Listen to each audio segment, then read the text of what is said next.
আরো বেশ কয়েকটি জায়গায় দক্ষিণ চব্বিশ পরগনা, উত্তর চব্বিশ পরগনার দ্বীপাঞ্চলে দুর্গম এলাকায় গত কয়েক বছর যাবৎ তৃণমূল নেতৃত্বে বিরোধী শূন্য করার রাজনীতি, পঞ্চায়েতকে বিরোধী শূন্য করা, সমস্ত রকমের প্রতিষ্ঠানকে দখল করা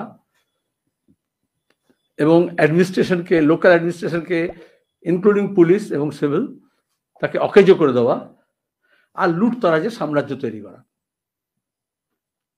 ইতিমধ্যে আপনারা দেখেছেন সন্দেশখালীতে ইডি সিবিআই যখন গিয়েছে তখনও তাদেরকে মারধর করেছে, আর ইডি সিবিআই তারপর শীত ঘুমে চলে গিয়েছিল। আমরা বারবার বলেছি এই লুটতন্ত্রকে বন্ধ করতে, এই সমাজ বিরোধীদের বিতাড়িত করতে, রাজ্যকে দুষ্কৃতি মুক্ত করতে, দুর্নীতি মুক্ত করতে রাজ্যের মানুষকে ঐক্যবদ্ধভাবে করতে হবে। এর মধ্যে বিজেপি যেটা সুবিধে, প্রত্যেকটা ঘটনাকে, এখানে আমি প্রেস কনফারেন্সে বলেছি, রোহিঙ্গা, বাংলাদেশি, হিন্দু, মুসলমান করে আসলে দুর্নীতি এবং দুষ্কৃতিকে আড়াল করার চেষ্টা করছে। কিন্তু মানুষ, বৃহত্তর মহিলারা তাদের কুর্নিশ জানায়, তারা সংগ্রামে অবতীর্ণ হয়েছেন তাদের ভাষাতেই দুর্নীতি এবং দুষ্কৃতির বিরুদ্ধে। পুলিশকে বাধ্য করছিলেন যে অপরাধীদের ধরতে হবে। শাহজাহানের নাম চলে এসছে, যেহেতু এই সমস্ত দুর্নীতি, রেশন দুর্নীতির টাকা, জ্যোতিপ্রিয় মল্লিকের টাকা, অভিষেকের টাকা, মমতা ব্যানার্জির দুর্নীতিতন্ত্রের একজন ও একটা ইম্পর্টেন্ট একটা স্তম্ভ। এই দুর্নীতিতন্ত্র যেখানে চলে, সিন্ডিকেট রাজ যেখানে চলে, বালি কাদান যেখানে লুট হয়, বালি যেখানে কয়লা পাচার হয়, যেখানে গরু পাচার হয়, যেখানে ড্রাগের, গাঁজার ব্যবসা হচ্ছে, বেআইনি কার্যকলাপ করার জন্য একটা বাহিনী মোতায়েন করা হয়। আর পুলিশকে, মমতা ব্যানার্জি পুলিশ মন্ত্রীর নির্দেশ আছে যে যতক্ষণ না স্থানীয় ওই বাহিনীর যে নেতা, যাকে পোশাকি নাম দেওয়া হয় অঞ্চল সভাপতি, ব্লক সভাপতি বা পঞ্চায়েতের সমিতির কিছু একটা আছে, তারা না বললে পুলিশ যাবে না। আমরা বকটিকাণ্ডে দেখেছি, আগুন লাগিয়ে পুড়িয়ে দিয়েছে কিন্তু ঢুকতে দেয়নি পুলিশ, 4 গাড়ি পুলিশ দূরে অপেক্ষা করছিল। আর মমতা ব্যানার্জি বলেছেন স্থানীয় ব্লক সভাপতি বলেনি বলে পুলিশ যায়নি। এখন দাঁড়িয়ে যখন মানুষ বলছেন অপরাধীকে গ্রেপ্তার করো, ক্ষোভে ফেটে পড়ছেন, পুলিশও তাকে পাহারা দিতে পারছে না, তখন বাইরের জগৎ থেকে সন্দেশখালীকে কাট অফ করার চেষ্টা করা হচ্ছে, ইন্টারনেট যোগাযোগ বিচ্ছিন্ন করা হচ্ছে। আমরা মণিপুর থেকে, উত্তর ভারত থেকে, গোটা দেশে দেখেছি। আমাদের গোটা পৃথিবীর মধ্যে সবচেয়ে বেশি 365 দিনের মধ্যে সবচেয়ে বেশি দিন, সবচেয়ে বেশি ঘন্টা ইন্টারনেট বন্ধ হচ্ছে আমাদের দেশে। মোদী সরকার, অমিত শাহ সরকারের এটা হচ্ছে নিয়ম। সে কাশ্মীর থেকে মণিপুর পর্যন্ত আমরা দেখেছি।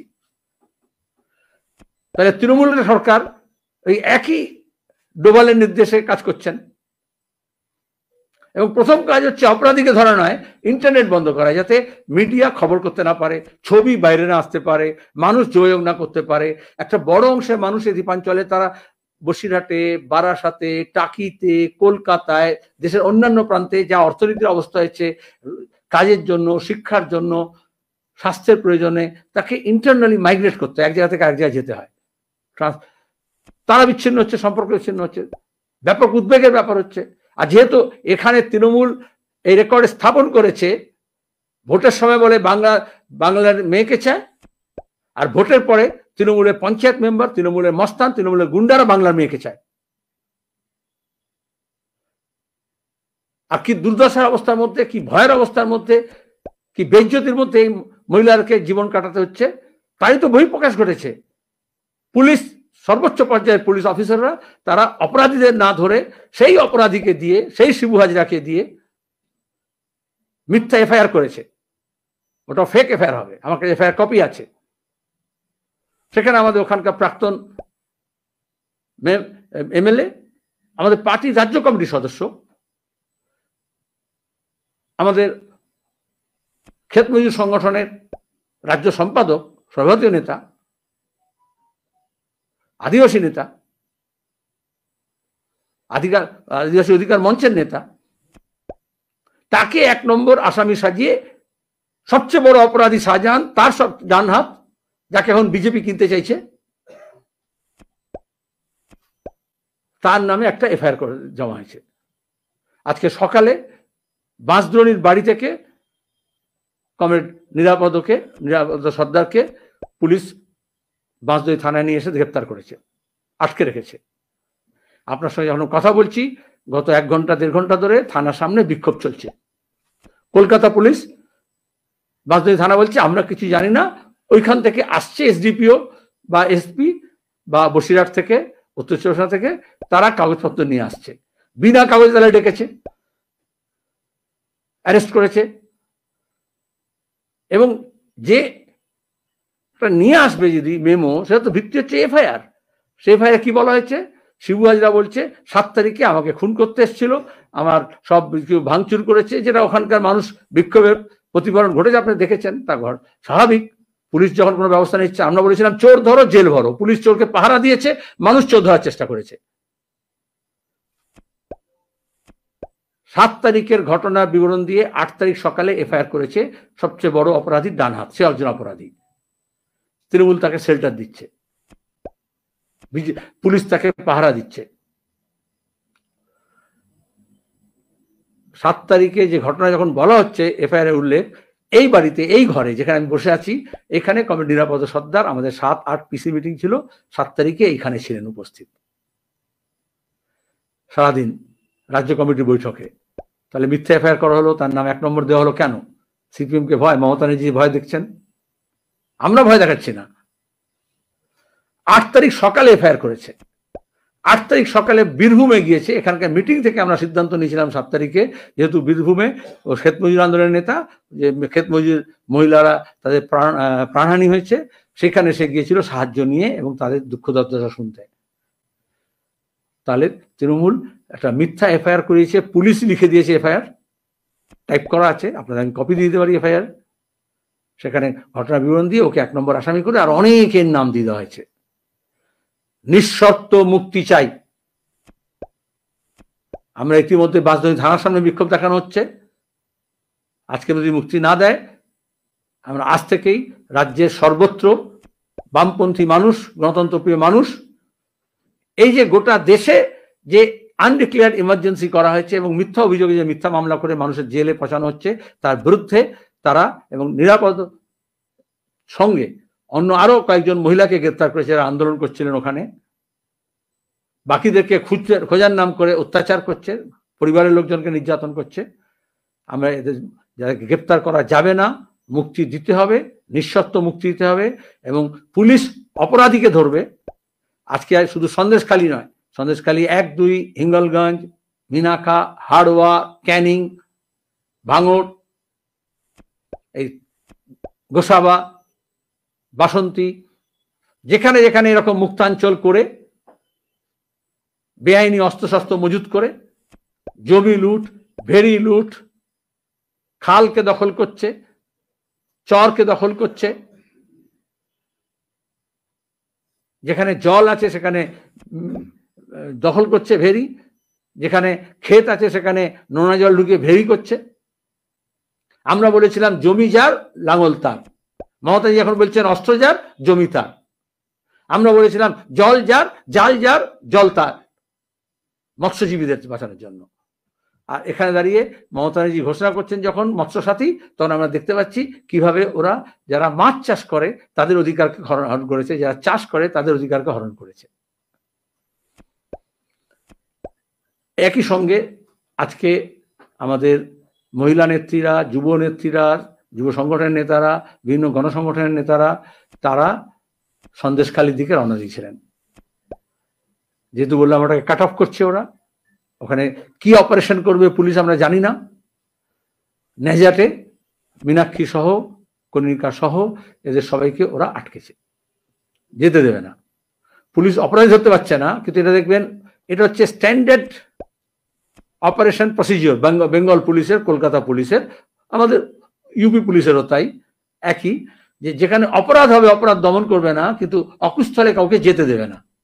সে মুখ বধির কাউকে রেপ করুক, সে দিনের পর দিন তৃণমূলের ঘরে ঢুকে অফিসে ডেকে নিয়ে এসে তাকে আটকে রেখে তার সম্মানহানি করুক, আর সে লুটতরাজ করুক, চুরি জচ্চুরি করুক, খুন করুক।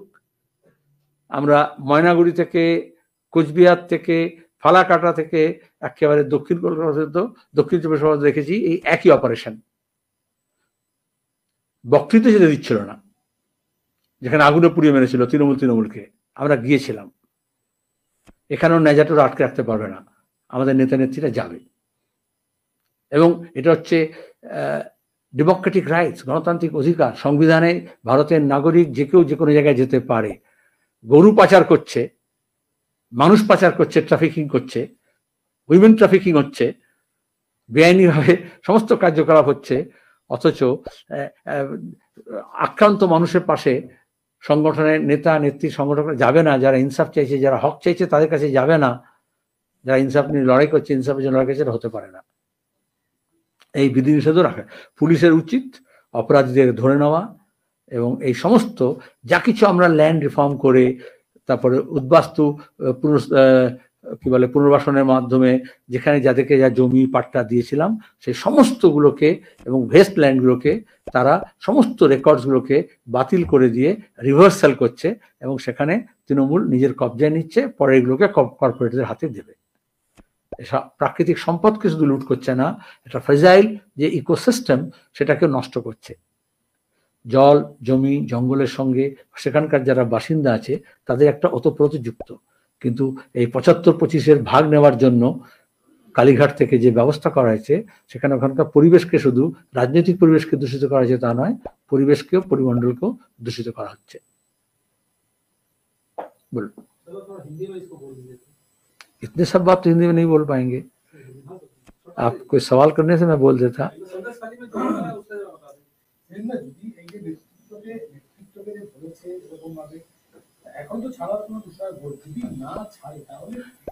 যদি আছেন, আমি ওনার নিঃশর্ত মুক্তি চেয়েছি। আমাদের আইনজীবীরা ওখানে পৌঁছেছেন, সঙ্গে সঙ্গে পার্টি নেতৃত্বরা থানায় পৌঁছেছে, বিকাশ ভট্টাচার্য ওখানে পৌঁছবেন, তার আগে অ্যাডভোকেট শামীম আহমেদরা গিয়েছে এবং ক্রিমিনাল লয়ার যারা আছে কলকাতায় এবং আলিপুর কোর্টে তারা প্রথম থেকেই সেখানে আছে। নিরাপদ সর্দারের স্ত্রীও তার সঙ্গে আছেন। প্রথমে তারা বলছিল আমরা ধরে আনিনি, আমরা জিজ্ঞাসাবাদ করার জন্য ডেকেছি। এদিকে ইডি সিবিআই যাকে জিজ্ঞাসাবাদ করার কথা তার নাম গন্ধ হচ্ছে না, অভিযোগকে ধরার কথা, ডাকার কথা, জিজ্ঞেস করার কথা সব শুকে গেছে। আর এটাই হচ্ছে নতুন ধরনের কারসাজি, যাতে আমরা ভয় পাই না। কমিউনিস্টরা, নিরাপদ সর্দাররা মানুষের নিরাপত্তার জন্য লড়াই করছে, রাজ্যটাকে নিরাপদ করতে চাইছে। মিথ্যা মামলা, জেল, গুলি, এগুলো অনেক আমাদের পূর্বসূরীরা, আমাদের সমসাময়িকরা এবং আমাদের যারা ভবিষ্যৎ প্রজন্ম আজকে যারা লড়াই করছে তারা ইতিমধ্যে এগুলোকে ফেস করেছে। উত্তম সরকার ওখানকার তৃণমূল নেতা, তাকে পুলিশ অ্যারেস্ট করেছে, কিন্তু তাকে আগে দল থেকে সাসপেন্ড করা হচ্ছে, তারপরে পুলিশ অ্যারেস্ট করছে। এটা হচ্ছে মমতা ব্যানার্জির নির্দেশ। দলে থাকলে সে চোর, জোচ্চোর, পকেটমার, খুনি, ডাকাত, ধর্ষক যেই হোক না কেন ধরা যাবে না। আগে দল থেকে বার করতে হবে, তারপরে পুলিশ তার দিকে হাত বাড়াবে। দলকে যদি না সাসপেন্ড করতে হয়, পুলিশ যদি ধরতো, তাহলে মমতা ব্যানার্জি বা অভিষেক তো গিয়ে যেমন ভবানীপুর থানা থেকে মমতা ব্যানার্জি অপরাধী ছাড়িয়ে নিয়ে এসেছিলেন, সেরকম গিয়ে ছাড়িয়ে নিয়ে আসতেন নিজেই গিয়ে। পুলিশ তো জানে। এবং দল এবং পুলিশ একইভাবে চলছে, একই লাইনে চলছে, বোঝা যাচ্ছে। কোথায় দলের সীমানা শেষ হচ্ছে আর কোথায় পুলিশের সীমানা শুরু হচ্ছে, কোথায় পুলিশের সীমানা শেষ হচ্ছে আর দলের সীমানা শুরু হচ্ছে, এটাই তো তৃণমূল কংগ্রেস শাসনের, অপশাসনের একটা নিদর্শন। শাহজাহানের বিরুদ্ধে তৃণমূলের পার্টি অফিসে একজন মহিলাকে ধর্ষণের অভিযোগ, জাতীয় মহিলা কমিশন ডিজিপির কাছে 48 ঘন্টার মধ্যে রিপোর্ট তলব। এরকম জাতীয় কমিশন এই জাতীয় অনেক কিছু দেখেছি। 30টা এরকম ফ্যাক্ট ফাইন্ডিং টিম পাঠিয়েছে। আজ পর্যন্ত কোনো ফ্যাক্ট জেনেছো তোমরা? কাকে শাস্তি দিয়েছে? SC/ST কমিশন, মহিলা কমিশন, সংখ্যালঘু কমিশন, হিউম্যান রাইটস কমিশন। রাজ্যের এগুলো কোথায় আছে? এগুলো তো রাজ্যেও তো আছে, তারা কোথায় গেল? বিজেপি এবং তৃণমূল নিজের দলের লোকজনকে নিয়ে এসব জায়গাগুলো ভরেছে, যাদেরকে MLA MP মন্ত্রী করতে পারে না তাদেরকে সব বসায়। আমাদের রাজ্যে শিশু নারী কমিশন হোক, সংখ্যালঘু কমিশন হোক, হিউম্যান রাইটস কমিশনের নাম শোনো। সেই অশোক গাঙ্গুলিকে মিথ্যা অপবাদ দিয়ে সরিয়েছিল, তারপর থেকে তোরা পুলিশের হাতে চলে গেল। কেন জাতীয় কমিশনকে আসতে হচ্ছে যদি রাজ্যের কমিশনগুলো ঠিক থাকতো? আর ওই ফ্যাক্ট ফাইন্ডিং কমিশনে নাটকের ব্যাপারে তো আমি বিজেপিকে জিজ্ঞেস করবো, আর কত নাটক করবেন? আজ পর্যন্ত কি করেছেন? শুধু ভোটের ইস্যু তৈরি করা ছাড়া এবং বিভাজনের ইস্যু করা ছাড়া। ওইগুলোতে কিছু বিশ্বাস নেই লোকের। আর গোটা দেশে আসিফা কাণ্ডে কি করেছে মহিলা কমিশন, হাতরাস কাণ্ডে কি করেছে, উন্নাও কাণ্ডে কি করেছে, আমাদের রাজ্যে কামদুনি কাণ্ডে কি করেছে? তো ইডিসিবিআই কে নড়তে দিচ্ছে না, ওইগুলো হেডলাইন ক্যাচার, নাথিং এলস। নির্দিষ্ট অভিযোগ শাহজাহানের বিরুদ্ধে তৃণমূলের পার্টি অফিসে একজন পুলিশকে বলছি গ্রেপ্তার করতে, তাহলে পুলিশকে মেনে দেওয়া হয় কেন? ডিজিপি র্যাঙ্ক দেওয়া হয়েছে কেন? এসপি র্যাঙ্ক দেওয়া হয়েছে কেন? মানুষের টাকা দিয়ে চলে পুলিশ। শাহজাহান সহ যতগুলো আছে, দিনের পর দিন যে ধর্ষণ ক্রিয়া চলেছে ওখানে, সেটা একজন করেছে? শাহজাহানকে ধরেনি কেন এতদিন? হয় শুভেন্দু নয় অভিষেকের পকেটে ছিল বলতো। দুটো ছবি আছে আমাদের কাছে। আর ধরেনি বলে তো পুলিশ ইডিসিবিআই ধরেনি। ইডিসিবিআই মার খাওয়ার পরেও জাতীয় কমিশনগুলো কি করছিল? এই জাতীয় সংস্থা তো আছে। তো বিজেপি তো দেখছি আসন পাওয়ার জন্য কিলকে হজম হচ্ছে, মার খাচ্ছে তো ইডিসিবিআই এর লোকেরা। তারপর নাটক হবে কিছু, তারপর বলবো হোম মিনিস্টারের কাছে আমরা গিয়ে নালিশ জানিয়ে দিয়ে এসেছি, আর হোম মিনিস্টার বলছেন আমাকে এতগুলো আসন দিতে হবে, বাকি সব তুমি যা খুশি করে দাও। সুতরাং এই নাটকে আমাদের বিশ্বাস নেই। মানুষ, আমরা বারবার বলেছি, কোন জাতীয় কমিশন যাদের কাজ করার কথা ছিল তার দায়িত্ব ফেল করেছে। কোন রাজভবন, এরপর তো বলবে গভর্নর যাচ্ছে, তারপর তুমি কদিন পরে ছুটবে গভর্নর করা ভাব নিয়েছেন। কোন রাজভবন, কোন হোম মিনিস্ট্রি, কোন বিজেপি, কোন আরএসএস বাংলাকে আবার শান্তিতে বাস করতে দেবে না, মানুষকে ঐক্যবদ্ধ থাকতে দেবে না, গণতন্ত্রকে ফিরিয়ে আনতে দেবে না।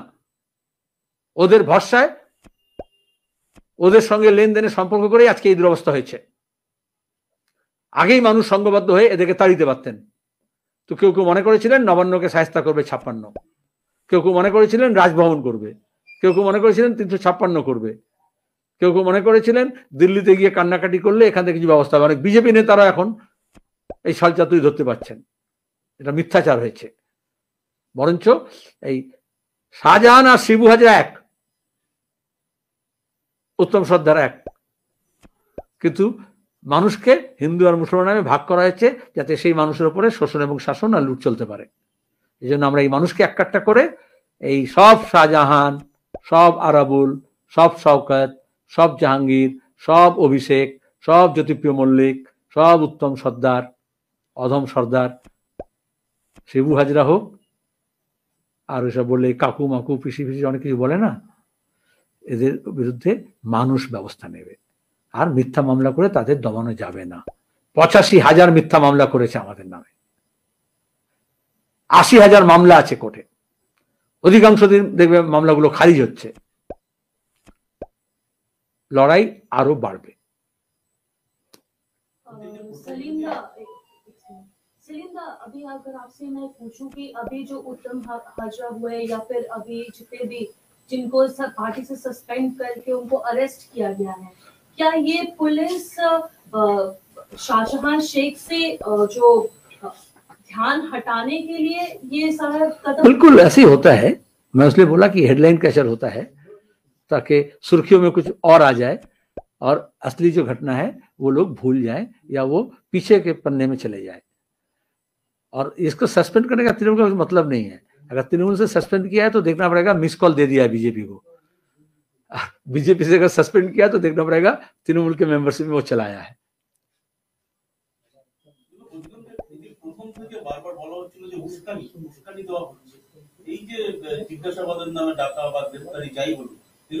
আমাকে গ্রেফতার করুক, আমি তো উস্কানি দিচ্ছি। আমি তো বললাম মানুষ চোর ধরবে, জেল ভরবে। আমরা তো বললাম গ্রাম জাগাও চোর তাড়াও, এটা তো উস্কানি। আমি তো আরো আশেপাশে অনেকগুলো ব্লককে বললাম, সন্দেশখালী গোটা ব্লক জুড়ে হয়নি, একটা দ্বীপে হয়েছে। কিন্তু पुलिस का अगर यही रवैया रहा कि फर्जी मुकदमा दे करके, गिरफ्तार करके, महिलाओं को अपमान करके, डरा करके, लाल झंडे के लीडर को, सीपीएम के लीडर को पकड़ करके जेल दे करके वो मामले को सलट लेंगे तो वो मूर्ख हैं, उनको कानूनी व्यवस्था लेना पड़ेगा। আমি একটু সময় পেলে আমি নিজে চলে যাব তাহলে এখন ওখানে বাঁশদ্রোণীতে আমাদের বুঝতে হচ্ছে, আমাদের রাজ্য কমিটির অফিসে বসে প্রেস কনফারেন্স করছি, আর কয়েক কিলোমিটার দূরে রাজ্য কমিটির সদস্যকে পুলিশ ধরেছে, আমাকে ওখানে যেতে হবে। ধন্যবাদ। অবশ্যই।